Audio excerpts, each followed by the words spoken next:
नमस्कार दोस्तों, अमृत कलश में आपका हार्दिक अभिनंदन है। हम अगले क्रम में आप पहुँचे हैं मथुरा के कृष्ण जन्मभूमि के बिल्कुल बगल में स्थित पोत्रा कुंड पे। जो सामने आपको दिखाई दे रहा है पोत्रा कुंड, इसका भगवान श्री कृष्ण से गहरा नाता है। तो इसके बारे में हम जानेंगे यहाँ के महंत इंजीनियर वंदना पराशर जी से। तो आइए जानते हैं इस कुंड के बारे में। सामने इस समय हैं विराजमान बहुत ही विद्वान इंजीनियर और योग माया मंदिर की महंत बहन वंदना पराशर जी। वंदना पराशर जी महंत हैं और आप निश्चित तौर पे इंजीनियरिंग करते हुए एक जन्मस्थली की महंत हैं और ऐसे विद्वान से बात करना बहुत अच्छा लगता है। सबसे पहले महाराज जी, आपका बहुत स्वागत है हमारे चैनल में। मैं सबसे पहले तो एक सवाल, बड़ा अटपटा सा लगेगा आपको कि एक आप इंजीनियर रहते हुए आप महंत की गद्दी पे विराजमान हैं, इसके पीछे आपकी कौन सी सोच थी? आप कितने वेल एजुकेटेड हैं? इंजीनियर की डिग्री है, इंजीनियर की डिग्री पाने के बाद लोगों के मन में बहुत बड़े सपने होते हैं और आप बिल्कुल उससे अलग हट करके आध्यात्म की दुनिया में आ गई। इसके पीछे कौन सा कारण था महाराज जी? इसके पीछे कारण तो हम क्या कहें, भगवान का जो नाम है, भगवान का नाम लेना या फिर भगवान की कहीं भी तन मन धन से या किसी भी रूप में सेवा करना। ईश्वर ने अगर आपको निमित्त बनाया है या भक्ति आपसे करा रहे हैं तो ईश्वर कहो, परमात्मा कहो, अल्लाह कहो, ऊपर वाला कहो, किसी भी नाम से आप पुकारो, सभी शक्तियां एक हैं, सभी एक हैं। सबके मानने के तरीके अलग हैं, स्थान अलग अलग हैं। तो जो भक्ति है, भक्ति का हम सच बता रहे हैं, आपकी प्रोफेशनल जो लाइफ है किसी की भी, चाहे वो बिजनेसमैन हो, whether they are in private job, they are in public job, सरकारी में हो, पब्लिक में हो, कोई सर्राफ हो, कहीं किसी तरह का कोई काम हो, भक्ति का भगवान का नाम से, उसके पद से, उसकी जात से, उसके धर्म से, चाहे हिंदू मुस्लिम सिख ईसाई कहें, जैन कहें, बौद्ध कहें, ये बेटा सब भगवान ने बनाए हैं। ये सब ईश्वर नहीं बनाए हैं, ईश्वर की ही रचना है ये सब सारी। इसका इससे कोई भी लेना देना नहीं है। सही है। जात का, धर्म का, गरीबी अमीरी, रंग रूप, औहदे का, कहीं किसी चीज से। तो ये हमारा जो है पूर्वजों का स्थान है। हम गोसाई परिवार से हैं, गोसाई हैं, तो हमारे पूर्वजों का स्थान है। पूर्वजों ने ही इसकी जो है स्थापना कराई थी। वो लोग पूजा करते चले आ रहे थे। अब हमारी तो 5वीं या 6वीं पीढ़ी होगी। बहुत से पूर्वज तो हमने अपने नहीं देखे। तो अब जितनी भी सांसें बची हैं, हमें नहीं पता हमारे किसी भी जो भी वक्त खड़े हैं, कब किसी के लिए भी कोई भी यमराज यहाँ पे आ जाए। तो कम से कम हमें अगर ईश्वर ने मनुष्य जन्म दिया है, और विशेषकर अगर हमें ब्रज में दिया है, या आप लोग भी इतनी दूर से जो है ब्रज में आए हैं, किसी भी कारण से आए हैं, तो पूरा हम टाइम जो है, पूरा हम अपने सात्विक कर्म में, अच्छे कर्म में, अच्छी हमारी जो सांसें बची हुई, सिर्फ और सिर्फ अच्छाई में, पॉजिटिविटी में, किसी ना किसी तरह से दीन दुखियों की मदद करना। सबसे पहले खुद अपनी सहायता करना, अपनों की सहायता करना, जो हमारे अपने परिवार के हैं। तमाम इस दुनिया में दीन दुखी हैं, तमाम लोग हैं जिसे वाकई में, जैसे हम हैं, हम भी यहाँ पे जीर्णोद्धार अवस्था में मंदिर। तो अभी क्या है, मंदिर में उस तरह से भक्त नहीं जुड़े हैं, क्योंकि ये सब सामाजिक संस्था है।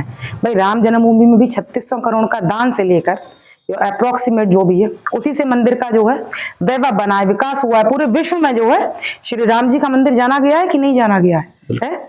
जन्मभूमि भी है पास में, वो भी 40-50 साल पुराना स्थान है। और ये स्थान तो खैर बहुत ही पुरानी जन्मभूमि के नाम से जाना जाता है। तो हम तो यही एक रिक्वेस्ट करेंगे, हम्बल रिक्वेस्ट करेंगे, ये बड़ा ही प्राचीन स्थान है। आप लोग इसकी एडवर्टाइजमेंट में, या कम से कम कुछ नहीं तो इंसान आए, मथुरा में आए तो कुछ नहीं, सिर्फ और सिर्फ दर्शन बालकृष्ण भगवान के, माँ योग माया के, कुछ नहीं। भगवान तो भाव के भूखे हैं बेटा, सिर्फ और सिर्फ भाव के, कुछ नहीं है। कह दो हमने अपने पलकों पर ही सिंहासन सोने का बना रखा है, ये उसी से खुश हो जाएंगे। ये कोई दिखावा नहीं मांगते हैं, हम दिखावा करते हैं। हम लोग चाहते हैं, हम ही तो मांगते हैं, गाड़ी दे दे, घोड़ा दे दे, बंगला दे दे, पैसा दे दे, रुतबा दे दे, मकान दे दे, बच्चे दे दे, पुत्र दे दे, पुत्री। हम लोग मानते हैं, ईश्वर हमसे कुछ नहीं चाहता है। ईश्वर तो कहता है बस तू नाम ले ले, नाम जप कर ले, बस तेरा इसमें ही भला है। कलयुग में तो सिर्फ और सिर्फ नाम की महिमा है। सिर्फ राधा राधा बोल लो, कृष्ण बोल लो, योग माया बोल लो, दुर्गा बोल लो, जो नाम आपको पसंद हो, जो नाम आपको अच्छा लगता हो।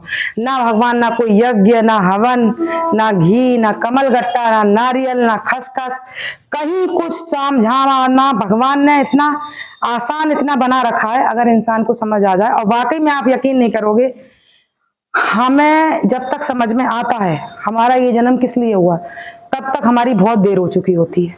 हमारा नंबर इस दुनिया से जाने का आ जाता है। हम फिर गर्भ में आते हैं अपने प्रारब्ध के अनुसार, कर्मों के अनुसार। कोई कुत्ते की योनि में आएगा, कोई गाय की योनि में आएगा, कोई उसी परिवार में आ जाएगा। सिर्फ हमें मुक्ति के लिए ही मिला है। चाहे आप एक जन्म में मुक्ति लो, चाहे आप करोड़ों जन्म ले लो, मोक्ष तो आपको पाना है। सच आपने कहा, ये ब्रज का वो पवित्र पावन स्थान है जहाँ पे कोई भी व्यक्ति श्रद्धा मन से आता है तो मुक्ति को जरूर पा जाता है। यहाँ कई उदाहरण रहे हैं, जैसे पागल बाबा एक थे, वो एक विद्वान जज थे, लेकिन ब्रज की भूमि पे आने के बाद उनका मन ऐसा बदला कि ब्रज के ही बन के रह गए और ब्रज में बड़ी एक पवित्र स्थान को उन्होंने चुना और बड़े ऊंचाइयों पर लेकर के मंदिर की स्थापना किए। तो तमाम ऐसे लोग हैं, बाहरी देशों से भी आते हैं और ब्रज से ऐसा लगाव होता है कि ब्रज के रह जाते हैं बन करके। ये तो बहुत अच्छी बात रही महाराज जी। ठीक इस मंदिर के बिल्कुल पीछे एक पोत्रा कुंड है, बड़ा खूबसूरत कुंड है, बड़ा कुंड है, पोखरे के रूप में है, चारों तरफ सीढ़ियां बनी हुई हैं। उस कुंड के बारे में महाराज जी मैं आपसे जानना चाहूंगा।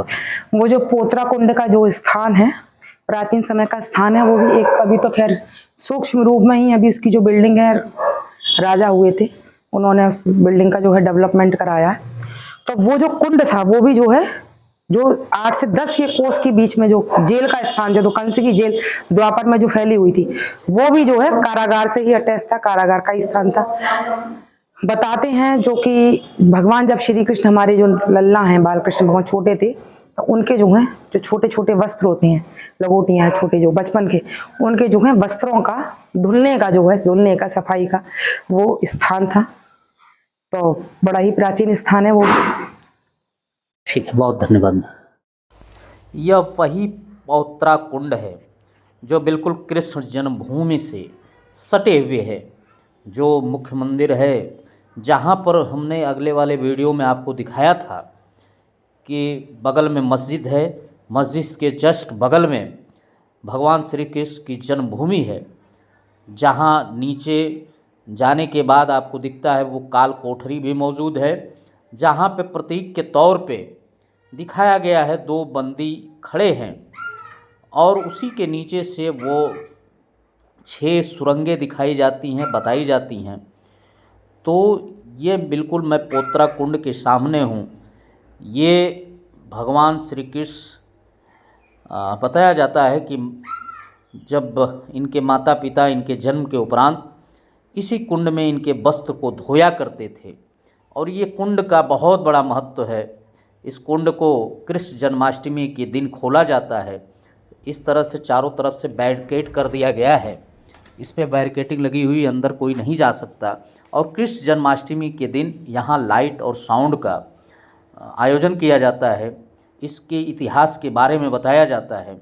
ये पूरी तरह से लाल पत्थरों से निर्मित सुंदर कुंड है और बताया जाता है कि इसका कनेक्शन जमुना माता जी से है। यहाँ कभी भी इस कुंड का जल समाप्त नहीं होता है, क्योंकि इस जल कुंड का पूरी तरह से स्रोत जो है वो जमुना माता जी से है।